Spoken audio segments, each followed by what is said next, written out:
কটা বাজে এখন? 7টা বাজে। 7টা। বাহ, সেই 3টে থেকে 7টা খেলে বাড়ি। 1টা ঘন্টা বইটা নিয়ে মুখের সামনে এসে বসিস? আরে আমি তো 12টা অব্দি পড়ে গেলাম।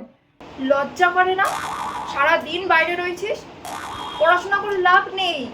যা একটা কাজে ঢুকে যা, কাজে দেবে। এইভাবে পড়াশোনা হয় না বাবু। আমি সবসময় খেলতে যাই, শুধু সানডে আর স্যাটারডে শুধু খেলতে যাই, তাতেও এত কথা। এই বাবু, তুই ফ্রিজ থেকে জল খাচ্ছিস? মাত্র খেলে বাড়ি থেকে ফ্রিজ থেকে জল খাচ্ছিস? রাখ বোতলটা, শরীর খারাপ হবে। এই যে আমি আজ হাই ফরমাস খাটার, আমাকেই তো সবকিছু করতে হবে। তুই আবার মোবাইল খাচ্ছিস? এত বললাম তাও তোর কানে ঢুকলো না। আরে বাবা, ফোনে যদি আমার অ্যাসাইনমেন্টটা দেয় আমি তাহলে কি করব? তুমি আমাকে অ্যাসাইনমেন্টটা করে দাও, তাহলে আমি বই নিয়ে অন্য কিছু পড়াশোনা করি। আবার আমার মুখে মুখে কথা বলছিস?